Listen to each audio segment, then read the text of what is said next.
tuimarike, kwa sababu maisha yetu ni maisha iliyowekwa katika mikono yake Mungu. Mkazidi sana kutenda kazi ya Bwana siku zote, kwa kuwa mwajua ya kwamba taabu yenu siyo bure katika Bwana. Bwana Yesu asifiwe. Dunia tunayoishi ya siku hizi, ama ulimwengu tunaoishi wa wakati huu, umekuwa ni ulimwengu uliojawa na mambo mengi, uliojawa na fitina, uliojawa na mauaji.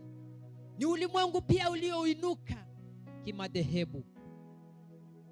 Ni ulimwengu ambayo haupendezi Mungu. Ni ulimwengu ambayo haina nyuma wala mbele.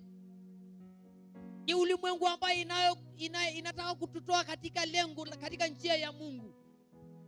Lakini Biblia ikasema ya kwamba, ndugu zangu, tuimarike na kuitende kazi ya Mungu, kwa sababu mwajiri wetu anakuja na dhamana ya kutulipa siku hii ya leo. Bwana Yesu asifiwe.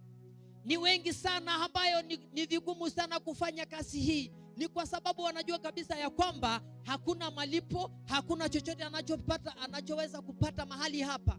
Lakini wacha nikwambia ya kwamba maisha yako ambayo unabeba, nafsi unayobeba siku hii ya leo, pumzi unayopumua siku hii ya leo, haijakugharimu wewe. Ni jambo ambalo unafaa kumwambia Mungu ni asante.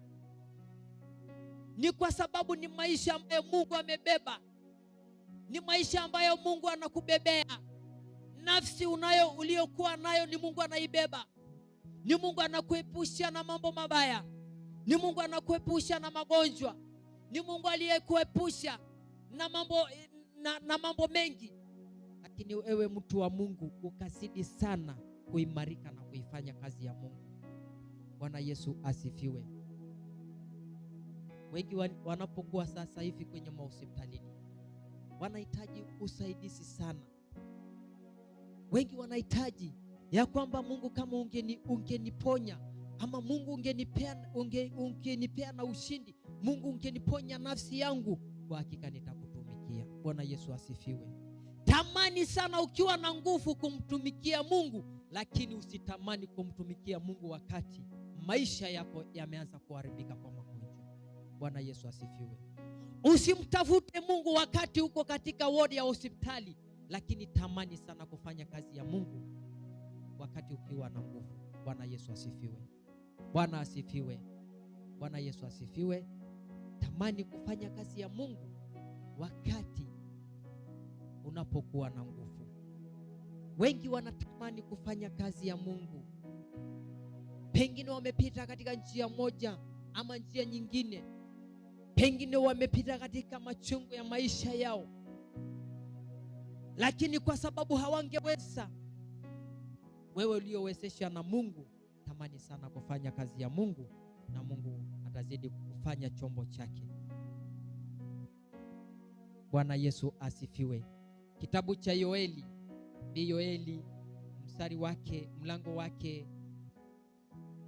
mlango wake wa pili na mstari wa 12 na hadi 13, na nitasoma, na Mungu wa mbinguni atawabariki, na itakuwa ni neno ambayo nitahitimisha. Kwa sababu ya wakati, singependa niwaweke mahali hapa, lakini ninatamani hiko kidogo ambao umekipata ukakifanyie kazi. Kitabu cha Yoeli, mlango wake wa pili, mstari wa 12 na hadi ule wa 13, na nitasoma katika jina la Yesu. Lakini hata sasa, asema Bwana, nirudieni mimi kwa mioyo yenu yote, na kwa nguvu, na kwa kufunga, na kwa kulia, na kwa kuomboleza. Bwana Yesu asifiwe. Mungu mwenyewe anasema ya kwamba nirudieni na mimi. Njooni tumrudie huyu Mungu. Tunapomrudia huyu Mungu, maisha yetu yatabadilika. Tunapomrudia huyu Mungu, watoto wetu watabarikiwa. Tunapomrudia huyu Mungu, maisha yetu yatapandishwa. Lakini tusipomtafuta uso wake, Biblia ikasema ya kwamba nami nitawatema na kuwang'oa katika nchi ambayo Mungu ameweka ahadi ya kwamba nitawapea. Na tusitafute katika nchi nyingine, bali ni nchi hii, hadi hii tunao kanyanga kwa siku hii. Tunapogeuka na kuacha njia zake Mungu mwenyewe akanena na kinywa chake ya kwamba nitawang'oa. Bwana Yesu asifiwe. Chochote utendalo ni kwa sababu umemwasi huyu Mungu, hakitakuwa. Unapotengeneza maisha mazuri, lakini kwa sababu umemwacha huyu Mungu, hayatakuwa, kwa sababu umeamua kuharibu ama kuacha njia zake Mungu. Na Biblia ikasema ya kwamba amechagua mahali hapa kuwa ni mahali pake patakatifu. Bwana Yesu asifiwe. Ninapomalizia ya kwamba ningependa tu kutoa mfano mmoja ya mtu mmoja ambayo